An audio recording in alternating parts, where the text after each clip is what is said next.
မင်္ဂလာပါ TPA channel မှာကြိုဆိုပါရစေကျွန်တော်ဒီနေ့ sharing လုပ်ပေးမယ့်အကြောင်းအရာလေးကတော့4G router unboxing နဲ့သူ့ရဲ့ setup လေးဖြစ်ပါတယ်အရင်တစ်ခေါက်ကကျွန်တော် 4G MiFi router လေးအကြောင်း sharing လုပ်ပေးခဲ့ပါတယ်အခု 4G router လေးအကြောင်းကိုထပ်ပြီးတော့ sharing လုပ်ပေးခြင်းပါတယ်ဘာလို့ကျွန်တော်ဒီ 4G router ကိုဝယ်ရလဲထပ်ပြီးဝယ်ရလဲဆိုတော့အရင်ဝယ်ထားတဲ့ 4G MiFi router ကကျွန်တော်တိတ်သုံးလို့အဆင်မပြေဘူးအဓိကအိမ်မှာသုံးများတာဖြစ်တဲ့အတွက်အခန်းထဲမှာသုံးရတာအဆင်မပြေပါဘူးလိုင်းကလည်းတိတ်မမိဘူးအိမ်အခန်းထဲမှာကြာတော့တစ်ခါတလေကြာရင် device က restart ကြတယ်သူပူလာရင်ဒါမှမဟုတ်အရင် signal ဖမ်းနေရတဲ့အချိန်မျိုးတွေဆိုရင်device က restart ကြသွားတတ်တယ်အဲ့ကောင်လေးကခန်းထဲမှာပဲမကောင်းတာပါကျွန်တော်ပြင်သွားတဲ့ချိန်သုံးတဲ့ချိန်မှာတော့အဆင်ပြေပါတယ်ဟုတ်ကဲ့အခုတစ်ခါ 4G router လေးကိုကျွန်တော် Lazada ကပဲမှာပြီးဝယ်ခဲ့တယ်ပေါ့နော်အဲ့ 4G router ဝယ်တဲ့နေရာမှာကျွန်တော်Lazada မှာတွေ့ရတော့သူရဲ့ transfer speed 150 megabit per second နဲ့300 megabit per second ဆိုပြီးတော့အများစုတွေ့တယ်ပေါ့နော်အဲ့ထဲမှာကျွန်တော် version နဲ့ကိုင်မဲ့300 megabit per second ဟာလေးကိုရွေးပြီးတော့ဝယ်ခဲ့တယ်ပေါ့နော်အဲ့ကောင်တော့ပတ်600ဝန်းကျင်လောက်တော့ကြာသွားပါတယ်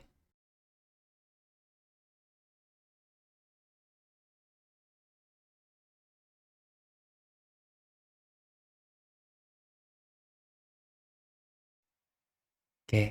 ဘူးလေးတွေမှာဘာတွေပါမလဲဆိုတော့ကျွန်တော်တို့ကြည့်လိုက်ကြရအောင်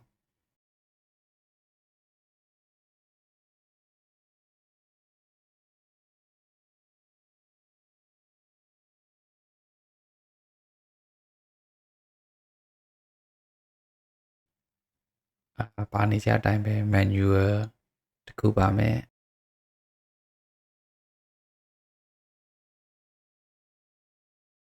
adapter ရဲ့LAN cable တစ်ချောင်းပါပါမယ်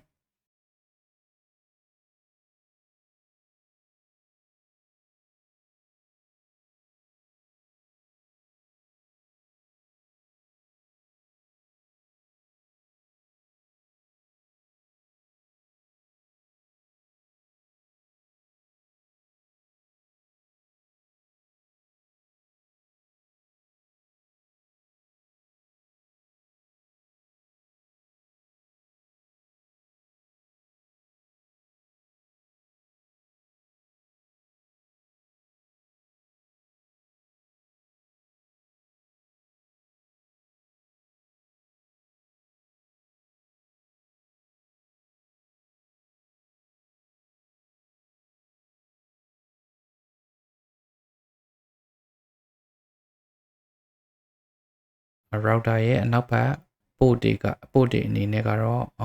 1 port 2 port ပါမယ် LAN port 2 port ပါမယ်vSIM slot လေးပါမယ်ပေါ့နော်ပြီးတော့reset button နဲ့ power socket အဲ့ဒါလေးတော့ပါပါတယ်router လေးရဲ့အောက်ဘက်မှာဆိုရင် sticker လေးမှာကဒီ router တွေကိုဝင်မဲ့ management IP ရဲ့ပြီးအဲ့ username နဲ့ password ပါမယ်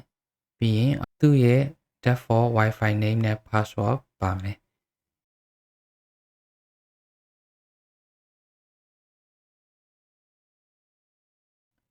ထည့်လို့ရတဲ့ SIM card site ကိုတော့ဒီလိုလေးပြထားရပါတော့သူကတော့ standard SIM card အကြီး site ကြီးကိုထည့်ပေးရမှာဖြစ်ပါတယ်ကျွန်တော်မှာတော့ nano SIM ပဲရှိရတဲ့အတွက် extension လေးသုံးလိုက်ရပါတယ်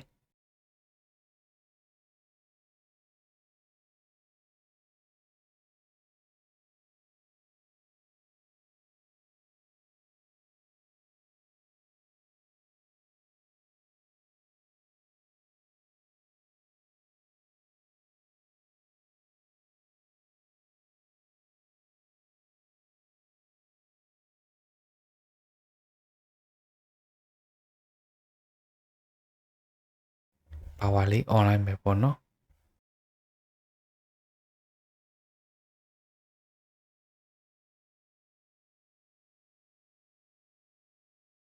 power on Wi-Fi ကစတက်လာပြီးတော့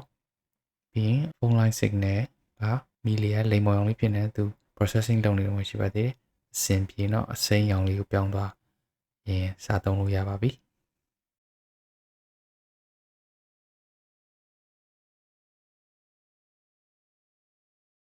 ခုကတော့ device ကိုစပြီးတော့ setup လုပ်ပါမယ်ပထမဆုံးအနေနဲ့router အောက်ကအောက်မှာပြထားတဲ့ default wireless ID နဲ့ password နဲ့ဝင်လိုက်ရုံပါပဲကျွန်တော်စပြီးတော့ချိန်ကြည့်လိုက်အောင်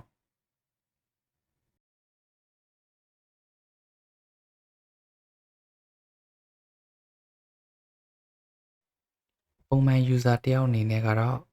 အခုလို default wireless ID နဲ့ password ချိန်ပြီးရတဲ့တင် internet စပြီးသုံးလို့ရနေပါပြီ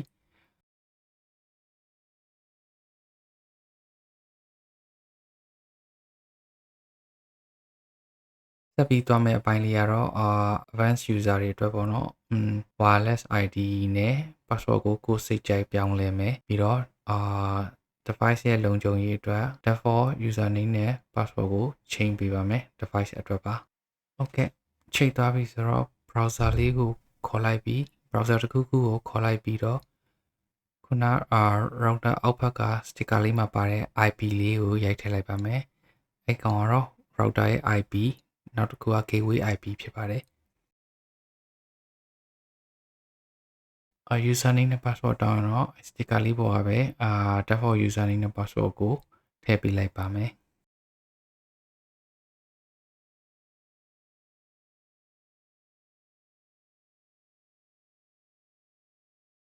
ခုလိုဆက်ဆက်ဝင်ခြင်းမှာwizard လေးပေါ်လာပါလိမ့်မယ်setup wizard လေးအဲ့ဒီမှာမုတ်3မျိုးရှိပါတယ် 4G router ရဲ့ AP ရဲ့ကျွန်တော်တို့ကတော့လက်ရှိကတော့ SIM card နဲ့သုံးမဲ့အတွက် 4G ကိုရွေးရမှာပါတခြား router လိုမျိုးသုံးကျင်တဲ့လူတွေကတော့ router မုတ်ရွေးပြီး AP လိုသုံးကျင်တဲ့လူတွေအတွက်ကျတော့ AP မုတ်ရွေးလို့ရပါတယ်ဒီအဆင့်လေးကတော့ wireless SSID အသစ်ပြောင်းပြီး password လည်းပေးမယ် setup လေးဖြစ်ပါတယ်ကိုကြိုက်တဲ့နာမည်လေးပေးလိုက်ပေါ့နော်ပြီးရင် password လေးပေးလိုက်ရုံပါပဲအားလုံးပြီးသွားလို့ save လုပ်ပြီးသွားပြီဆိုရင်ကျွန်တော်တို့ wireless SSID ကအသစ်ဖြစ်သွားတဲ့အတွက်အရင် default အဟောင်းနဲ့ပြန်ချိလို့မရတော့ပါဘူးအဲ့တော့အသစ်ကိုကျွန်တော်တို့ wireless list ထဲမှာပြန်ပြီးတော့ရှာပြီးတော့ပြန်ချိရပါမယ်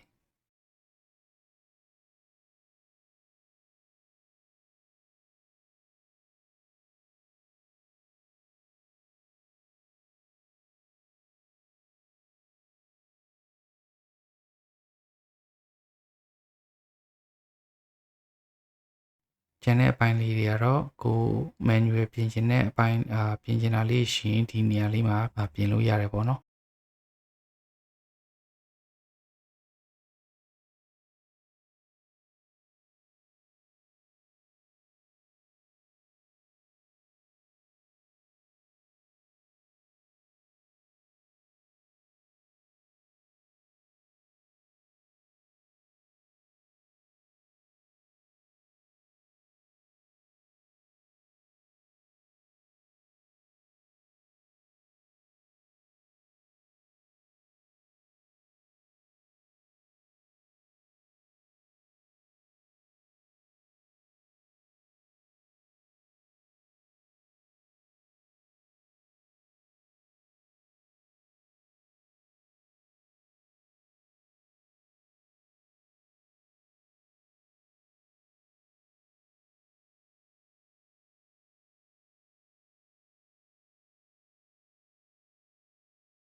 ကိုစိတ်ချိုက်ပြင်ပြီးသွားရင်เนาะ save လုပ်လိုက်ပြီးတော့ပြီးပါပြီ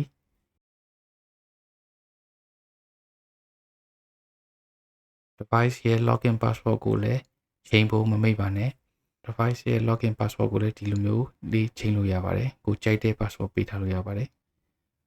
ခုန wireless SSID ရဲ့ password နဲ့မတူပဲထားတာပို့ပြီးတော့ safe ဖြစ်ပါတယ်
မေးချင်တာလေးများရှိရင်တော့အောက်က comment section မှာမေးလို့ရပါတယ်ဗျဟုတ်ကဲ့အခုလိုကြည့်ရှုပေးတဲ့လူအားလုံးကိုကျေးဇူးထူးတင်ပါတယ်